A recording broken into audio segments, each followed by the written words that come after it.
Queridos, hoje eu queria falar com vocês sobre nós somos embaixadores de Cristo. Amém?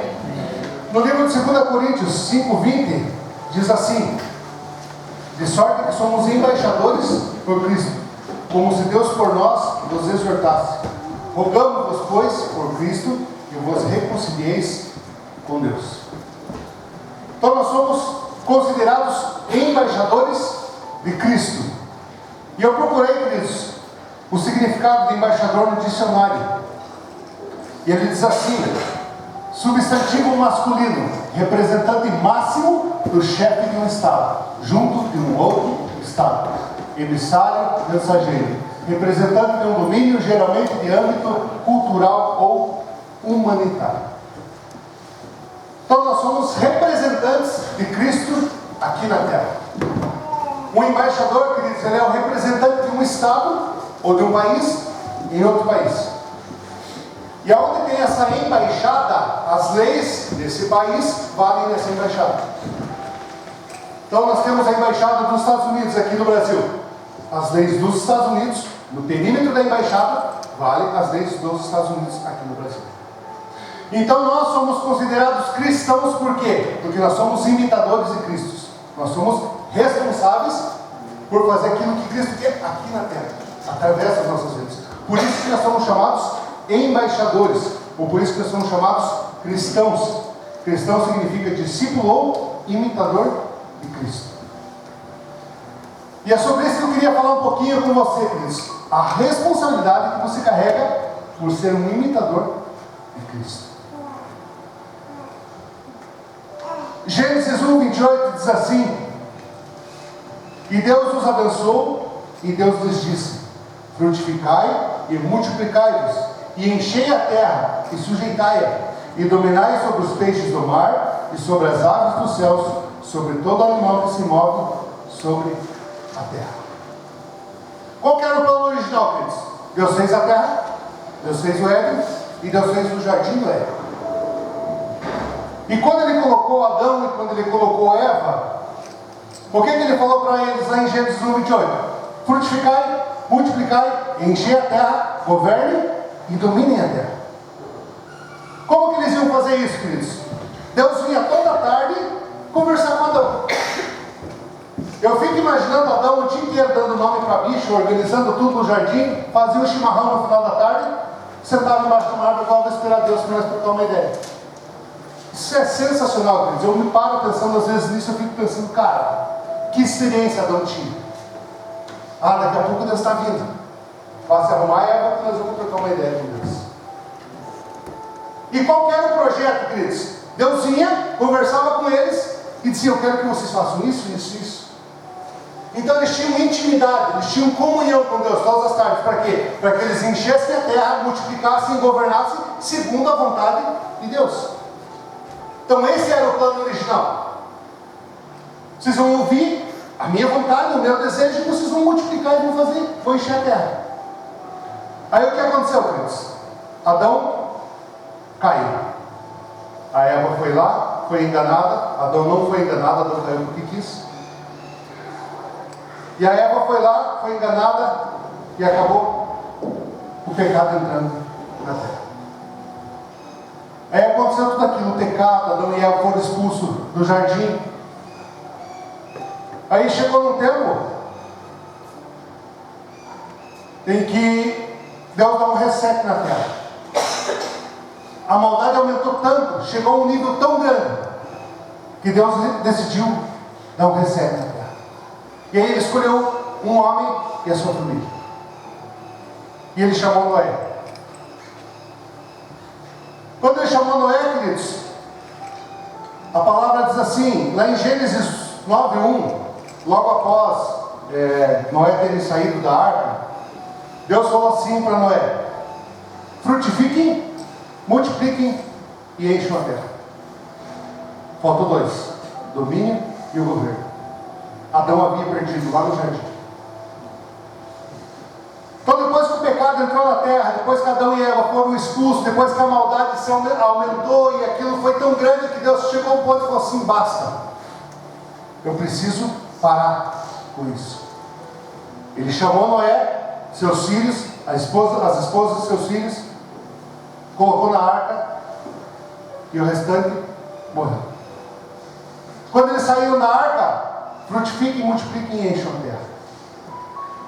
Interessante, queridos, que em Gênesis 6, 8 e 9, diz assim: Noé, porém, achou graça aos olhos do Senhor. Estas são as gerações de Noé.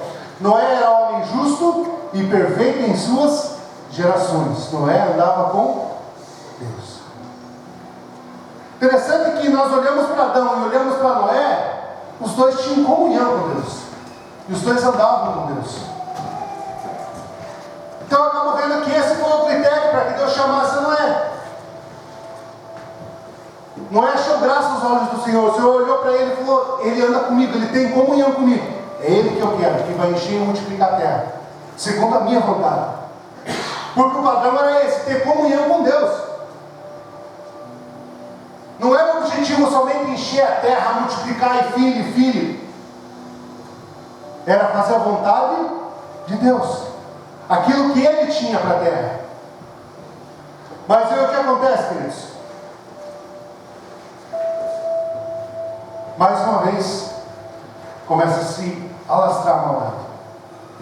Aí vem lá Nimrod, um grande guerreiro diante de Deus. Nimrod, o que ele fala? Vamos construir uma torre.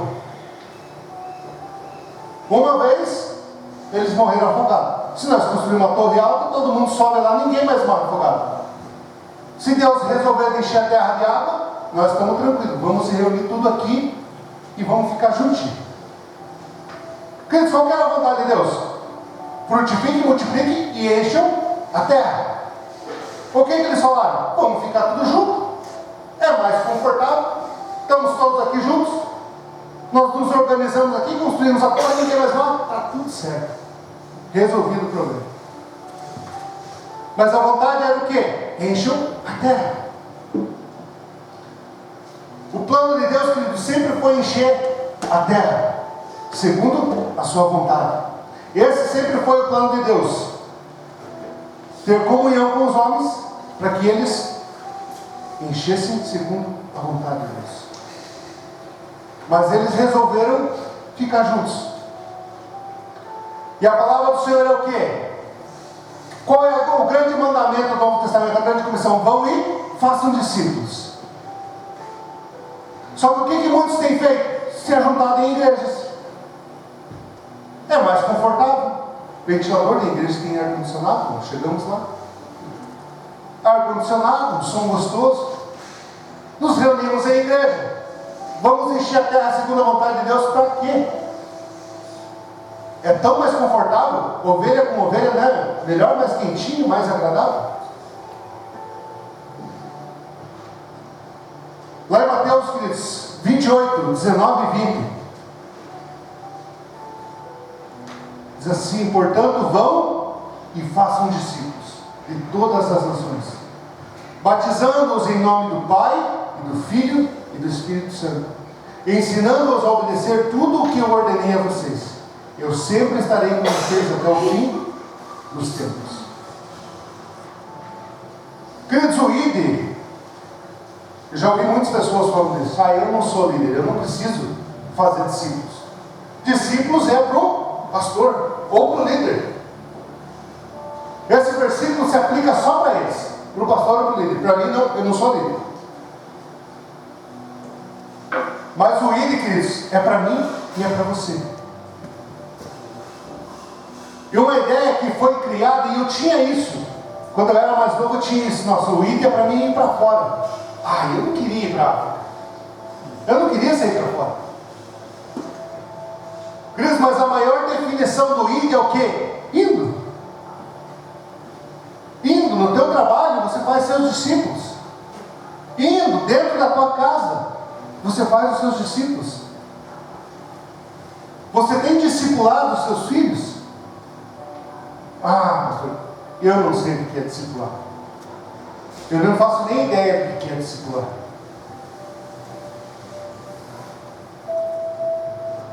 Portanto, vão e façam discípulos de todas as nações, batizando-os em nome do Pai, do Filho e do Espírito Santo, ensinando-os a obedecer tudo o que eu ordenei a vocês. O que Deus tem falado? O que Deus tem ministrado no seu coração? O que Ele tem ordenado a você? É isso que você precisa ensinar. É isso que você precisa ensinar para os teus filhos.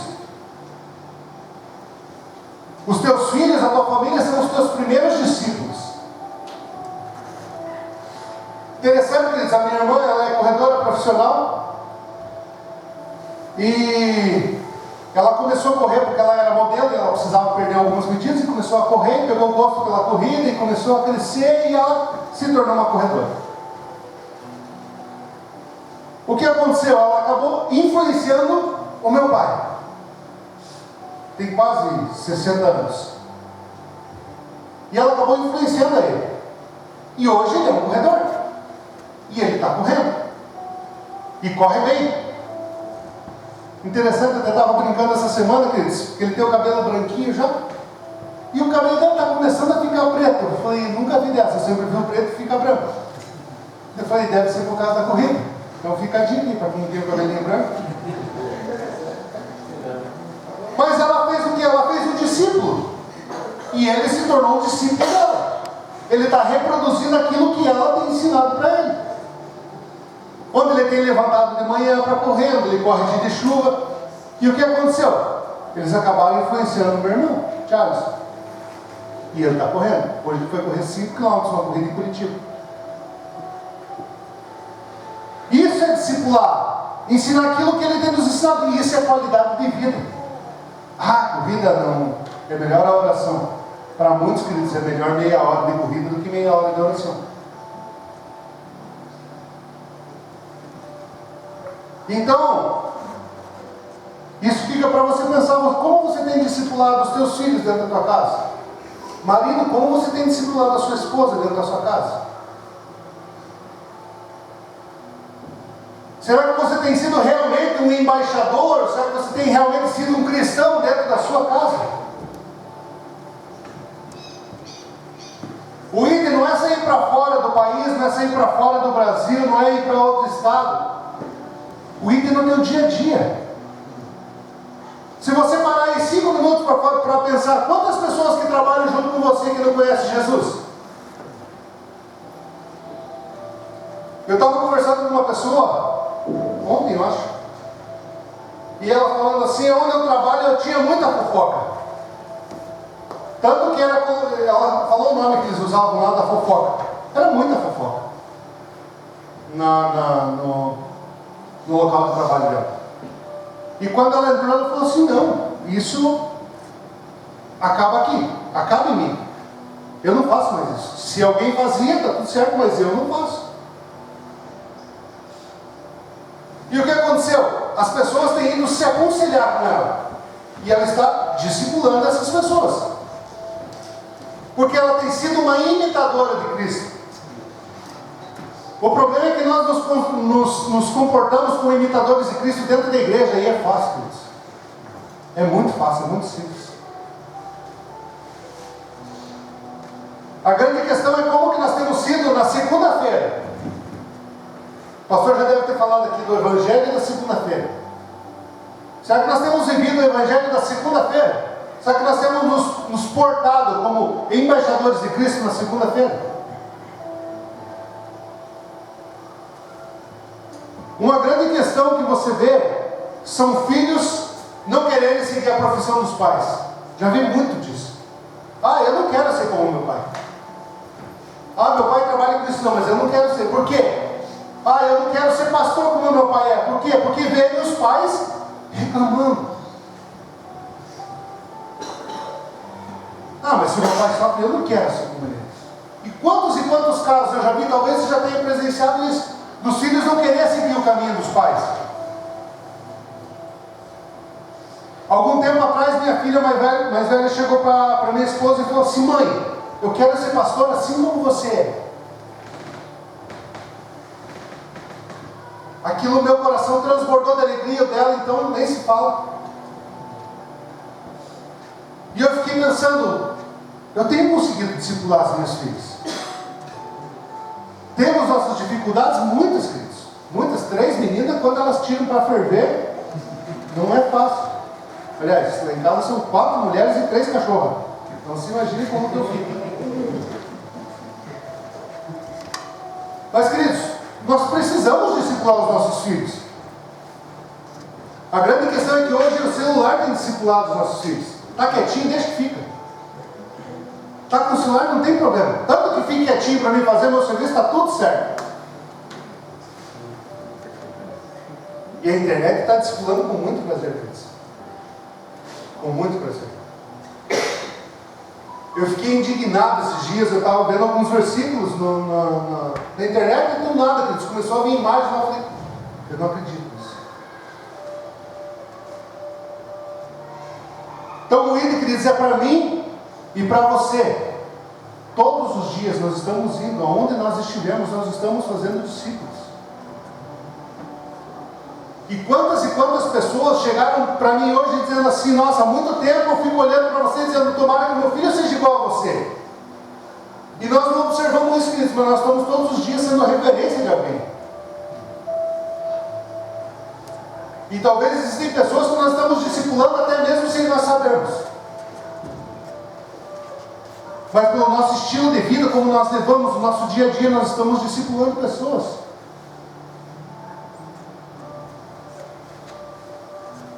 Romanos 8, do 19 ao 23, diz assim: a natureza criada aguarda, com grande expectativa, que os filhos de Deus sejam revelados, pois ela foi submetida à futilidade, não pela sua própria escolha, mas por causa da vontade daquele que a sujeitou, na esperança de que a própria natureza criada será libertada da escravidão, da decadência em que se encontra, para a gloriosa liberdade dos filhos de Deus.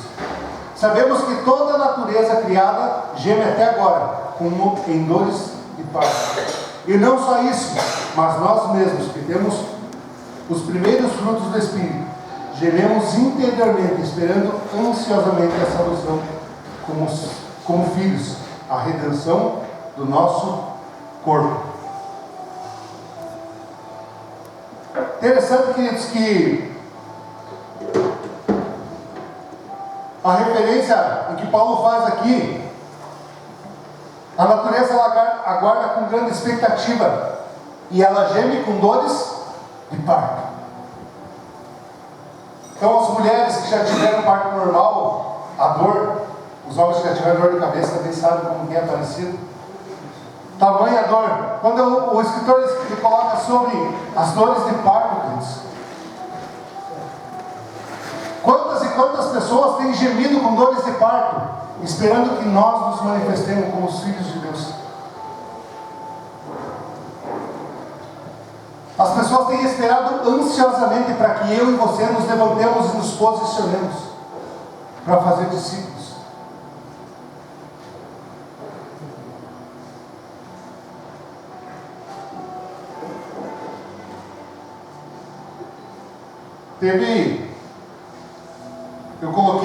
Teve um dia que a gente veio para Campo Largo e eu trouxe um senhor comigo. Ele veio do Recife. E eu trouxe ele precisava fazer algumas coisas, eu dei uma carona para ele e a gente estava aqui para Campo Largo. E ele falou, eu preciso comprar isso em tal loja. Eu entrava com ele na loja, ele ia lá, comprava, eu saía, esperava na porta e nada dele. Ele estava lá evangelizando, falando de Jesus e orando, e a pessoa e o caixa já chorando, a moça que estava vendendo já chorando. E eu esperava um pouquinho e saía, eu preciso comprar tal coisa, eu já pensava, ele vai demorar. Cris, era certeiro. Nós entrávamos na loja, ele já puxava a conversa e ele começava a evangelizar. Interessante, Cris, talvez você já tenha tido essa oportunidade, mas e quantas pessoas que você começa a falar, a pessoa já se desmancha porque eles estão ansiosos por ouvir uma palavra. Eles estão ansiosos para que alguém chegue e possa orar por eles. A criação geme com dores de parto. É grande a dor deles.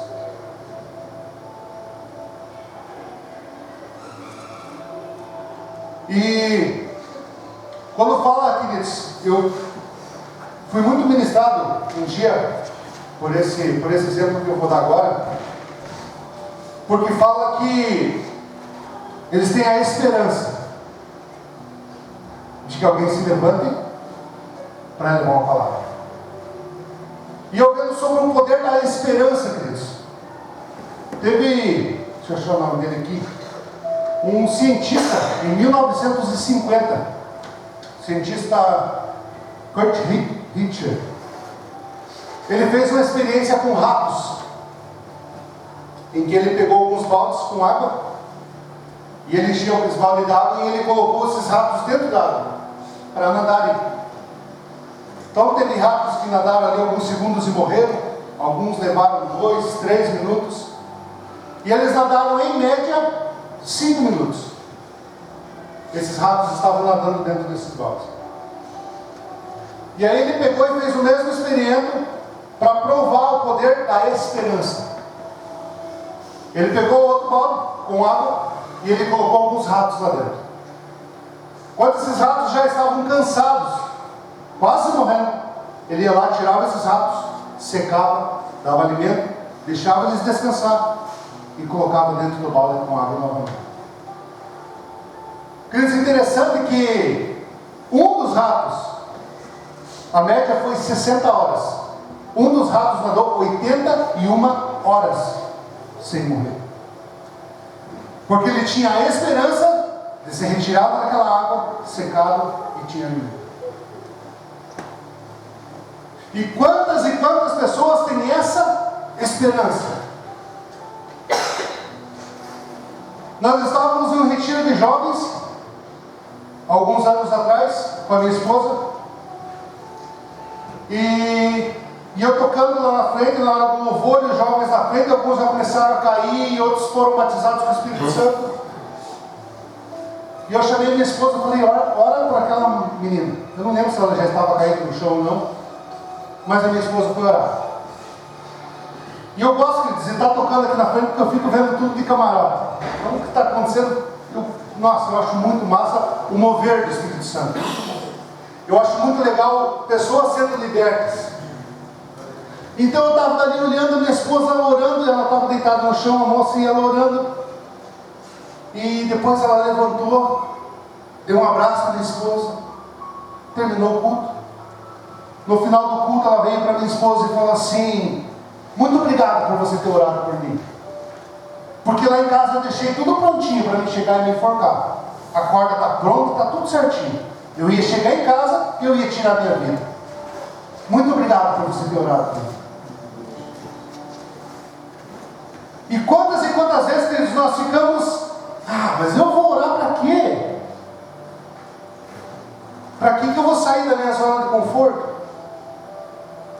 Na torre aqui está muito melhor. E quantas pessoas, queridos, estão esperando para que eu e você nos levantemos, possamos orar por elas? Pastor, mas eu não sei nem da Bíblia. Um versículo você sabe, não sabe? Nós precisamos, queridos, nos levantar para isso. Eu tomei essa decisão na minha vida em falar: Senhor, o que for fazer, usa a minha vida. Para quê? Porque eu não quero mais ver isso, queridos, pessoas sendo perdidas, pessoas tirando a própria vida. Nós saímos de um outro grupo de jovens um dia, também estávamos lá, aquele mover sobrenatural, e eu olhava e dizia: é para isso que eu vivo, é para isso que eu amo fazer igreja, é para isso. Quando nós fomos embora, queridos, um jovem de 13, 14 anos, caído na rua em coma alcoólico, aquilo gritou no meu coração, queridos. Falei: Deus, eu não aceito isso. Eu não aceito isso.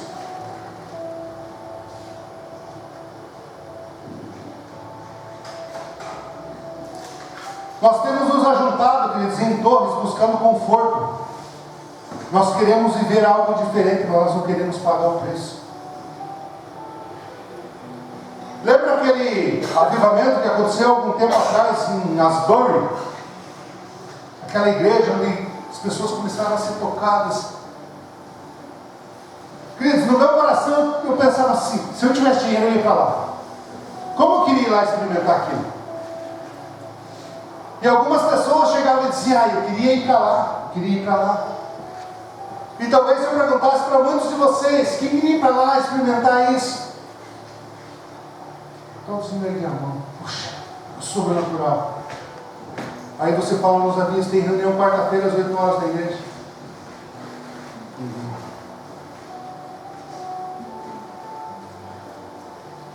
Nós queremos viver a sobrenatural de Deus, mas nós não queremos pagar o preço de sair da nossa zona de conforto.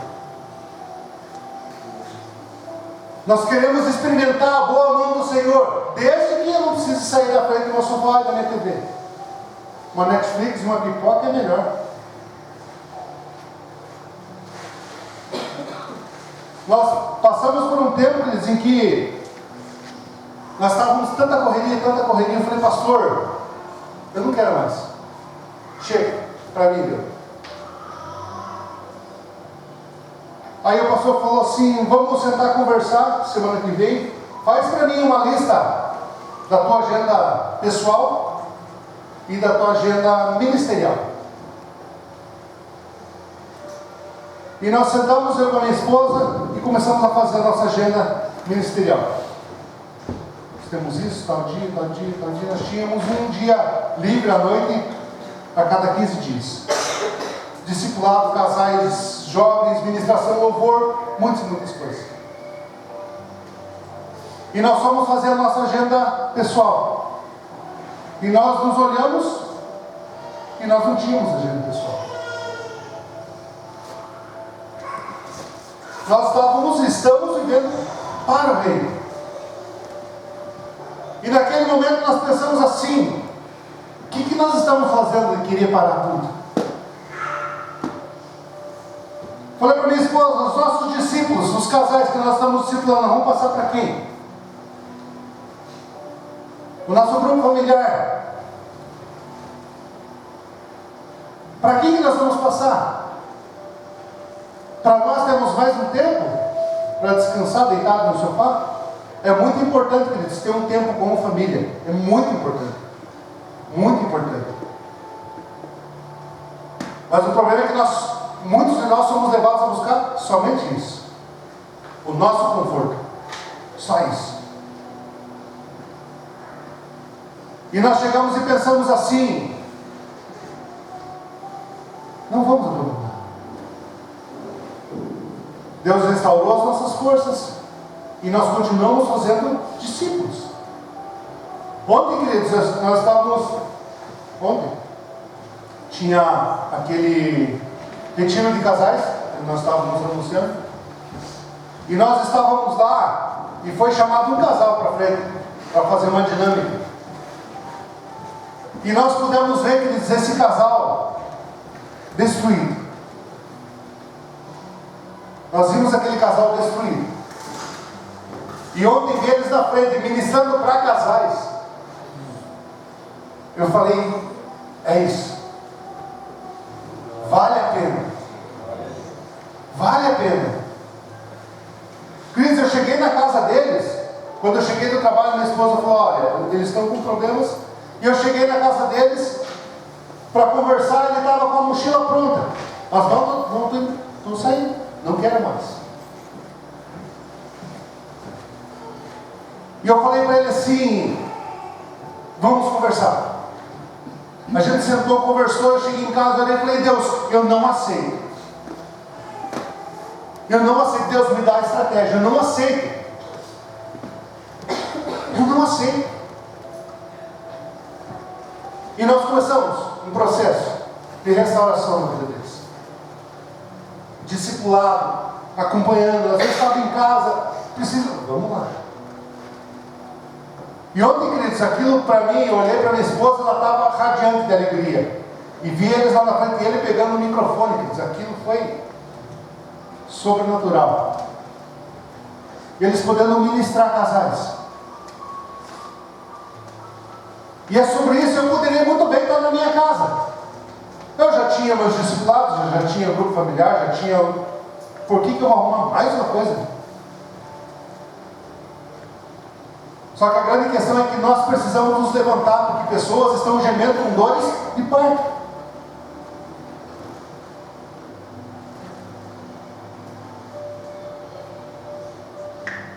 Romanos 8:22, ele fala que a criação geme com dores de parto. As pessoas estão sofrendo. E a grande questão é que a dor do seu irmão precisa ser a sua dor. Se você for um psicólogo, ele vai dizer o que para você? Se preocupe com você. Tem que cuidar da tua vida. Mas, queridos, eu não consigo ver a dor do meu irmão e não ter empatia pela vida dele. Eu não consigo ver um irmão chorando, se a palavra fala chorar com os que choram. A dor do seu irmão precisa ser a sua dor. Eu não consigo ver crianças abandonadas e não ter um sentimento de uma dor no meu peito, dizendo assim: isso não está certo, isso está errado. Eu não consigo olhar e ver casais se separando e não fazer nada contra isso.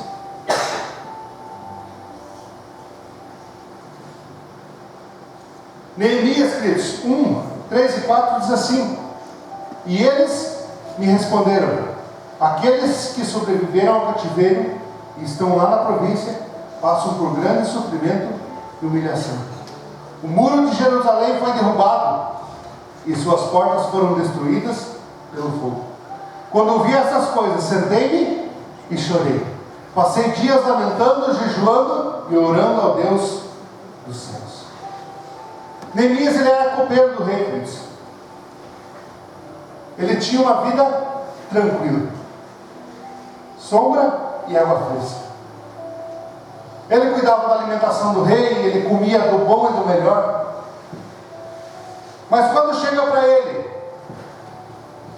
que os irmãos deles tinham sido abalados, ele sentou-se e chorou. E o que ele fez, queridos? Ele foi ajudar na reconstrução dos muros.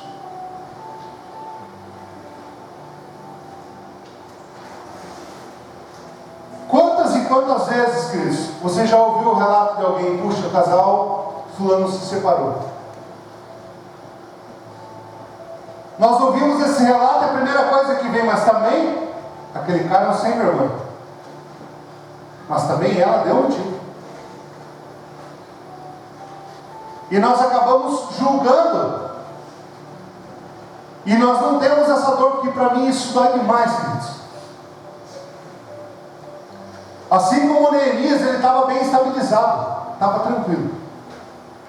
Ele não tinha por que se preocupar em sair dali de onde ele estava e ajudar na reconstrução dos muros. Mas ele sentou e chorou. E ao invés de nós termos compaixão das pessoas, nós nos colocamos como julgadores. E muitas vezes nos achando até mesmo melhor que o outro. Eu não faria o que ele fez. A grande questão é que se tirar o Espírito Santo de nós, queridos, ninguém presta. Ninguém presta.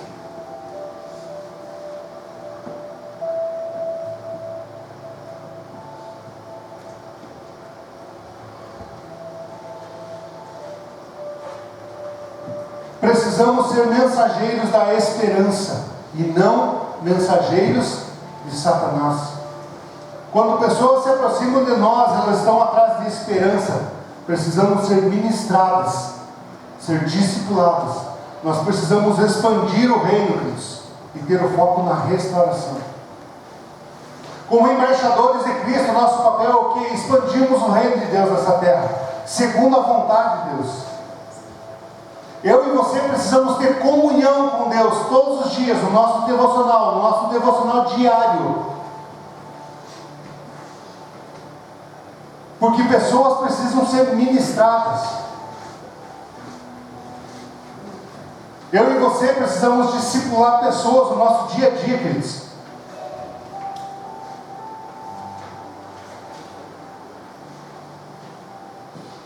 Muitas das vezes eu e você você seremos testados pelas pessoas mais próximas, mas no fundo, elas torcem para que eu e você permaneçamos firmes, que é onde elas irão se aproximar. Quando nós estamos cuidando de pessoas, a coisa mais talvez comum que possa acontecer, queridos, é que você será muitas vezes até mesmo desafiado por pessoas. Quando nós começamos a nossa caminhada na Shalom Beach, durante muito tempo nós passamos algumas dificuldades, em que pessoas até mesmo próximas vinham nos provar, para ver se nós realmente estávamos firmados. E aconteciam situações que nos tiravam da nossa zona de conforto. Nós chegávamos para o pastor chorando: pastor, está acontecendo isso, está acontecendo isso. E ele falou assim: permaneçam firmes.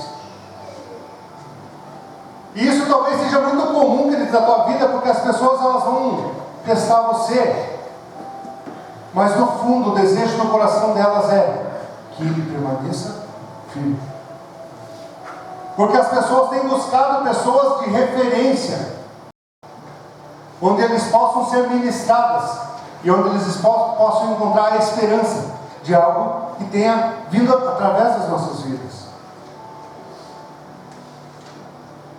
Queridos, quantas pessoas que nos testaram e falavam mal e nos julgavam por coisas que não eram verdades. E o pastor dizia para nós: permaneçam firmes. Fiquem firmes. Hoje, queridos, essas pessoas que nos julgavam, que nos provavam, estão caminhando conosco. Caminham ao nosso lado, sendo discípulos nossos.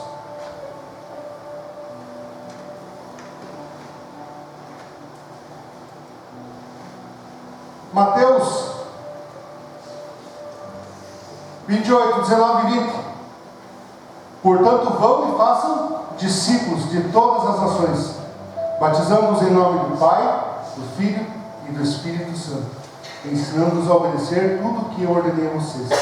E eu estarei sempre com vocês até o fim dos tempos. Façam discípulos em todas as nações. Volto a dizer, queridos, não tem nada de sobrenatural. Algo que você olha e diz assim: puxa, eu não consigo. Eu não consigo fazer discípulos.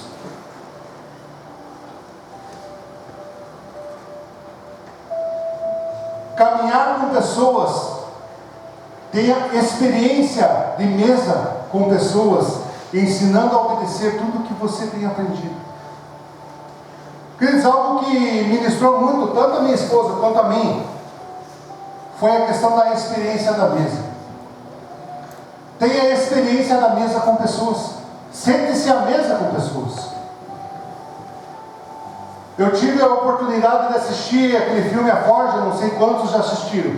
Se você ainda não assistiu, eu indico para você, assista. Eu estava pensando sobre essa palavra, e quando eu assisti, aquilo confirmou no meu coração. Porque o filme fala sobre discipulado. Discipulando pessoas. Em que ele discipulava outros homens. E o nome do grupo deles era A Forja. Não vou dar mais spoiler. Mas é sobre isso, queridos. Eles tinham experiência na mesa. Eles sentavam-se à mesa, conversar, comer, trocar ideias juntos. E a grande questão é essa: você conhece pessoas que estão sem esperança na vida? Você conhece pessoas que estão passando por dificuldades? Faz lá um café, chama para conversar junto, começa a caminhar junto, começa a testemunhar daquilo que Deus tem feito na tua vida, começa a falar daquilo que Deus tem falado no teu coração. Talvez você precisa começar a fazer, se você não tem o hábito da devocional, começa a fazer devocional. Nós estávamos, esses dias atrás, num renovo de pastores, junto com o pastor Arno, que foi o pastor que fundou a Comunhão Cristã Shalom em Curitiba. E ele falou que quando Deus chamou ele para ser pastor de igreja, ele falou assim: o que eu faço? E agora, Deus, o que eu vou fazer? O que eu vou ensinar para esse povo? E Deus falou para ele: devocional, comunhão com Deus. Se nós voltarmos lá atrás, queridos, qual que era o padrão que Deus tinha? Homens que tinham comunhão com Ele. Adão tinha comunhão com Ele, Noé tinha comunhão com Deus. Então eles foram escolhidos para quê? Para fazer a vontade de Deus se espalhar por toda a terra. Então eu e você precisamos ter essa comunhão com Deus. Para quê? Para que nós possamos encher a terra com a vontade de Deus.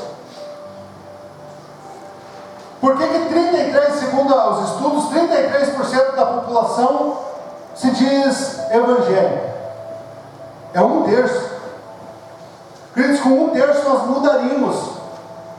Nós mudaríamos o mundo.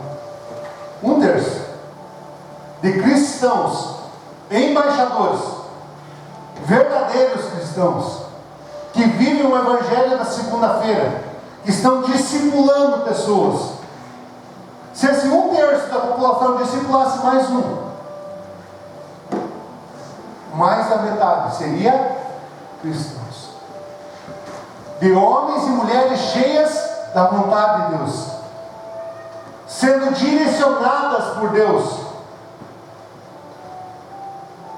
Mas por que isso não acontece? Pela falta de comunhão. A falta de comunhão com Deus. Pastor, mas eu não sei fazer devocional. Se você tem esse desejo no coração, queridos, podem procurar depois. Não existe uma receita de bolo, mas nós podemos te dar algumas direções. Esse é o padrão, queridos, para que nós possamos ser embaixadores de Cristo. É segundo a vontade de Deus. Nós expandimos o reino discipulando pessoas. Nós curamos uma nação discipulando pessoas. Nós avivamos uma nação discipulando pessoas. Queridos, imaginem homens, um homem discipulando outro, tendo comunhão, estando junto. Se imaginem homens curados, o homem, o cabeça da casa, sendo curado, restaurado. Nós conseguimos mudar uma nação, queridos. Nós conseguimos mudar uma nação. Homens discipulando homens. Lá em Vite agora, eles começaram a parte dos homens está tomando proporções maiores. E a galera está junto. Eu tenho visto lá homens, queridos, sendo tocados e transformados pelo poder de Deus. Que a grande questão é que o homem, ele se acha o super-homem. Eu me achei por muito tempo o super-homem. Tanto que eu pude sentar com um pastor, abrir meu coração, depois de quase 20 anos de igreja. Nós não aceitamos ser discipulados. Mas quem um outro homem vai vir dizer que eu tenho que fazer? A questão não é dizer o que tem que fazer. A questão é ser ministrado por Deus e ter um direcionamento.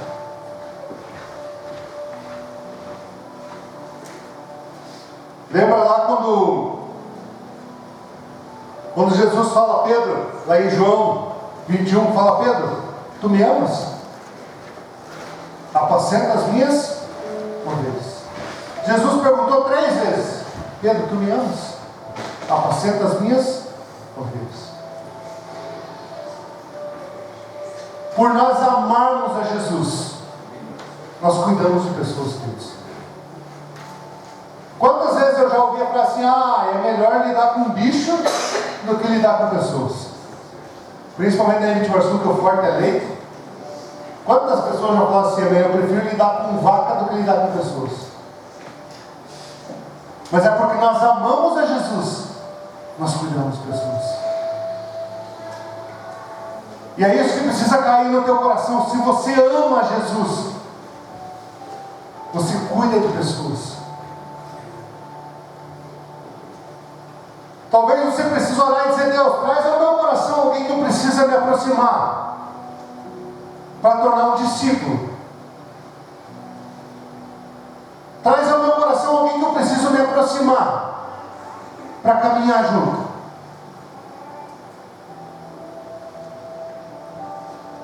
A criação geme com dores de parto. Nós só seremos uma igreja relevante se nós amarmos e cuidarmos de pessoas.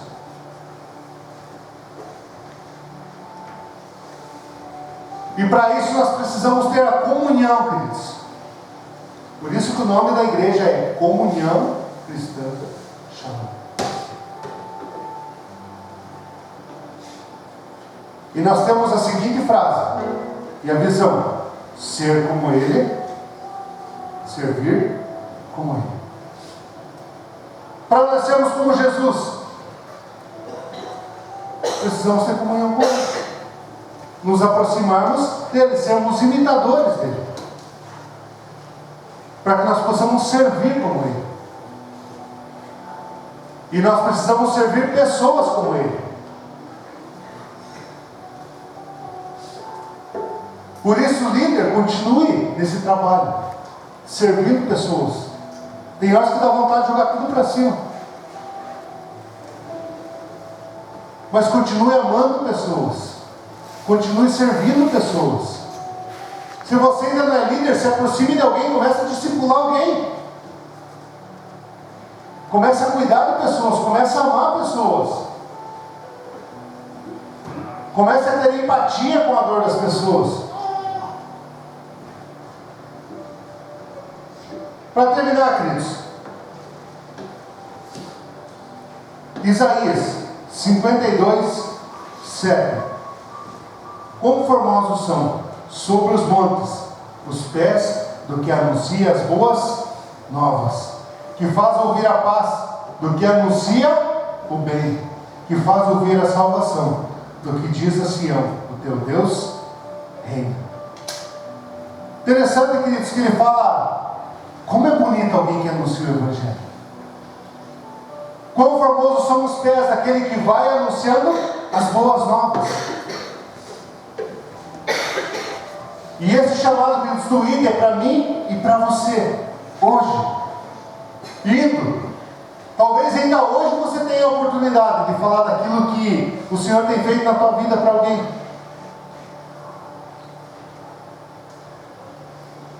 É indo. No teu dia a dia. Nós precisamos ser imitadores de Cristo Cristo. Nós somos embaixadores. Nós precisamos expandir o reino segundo a vontade de Deus. Amém?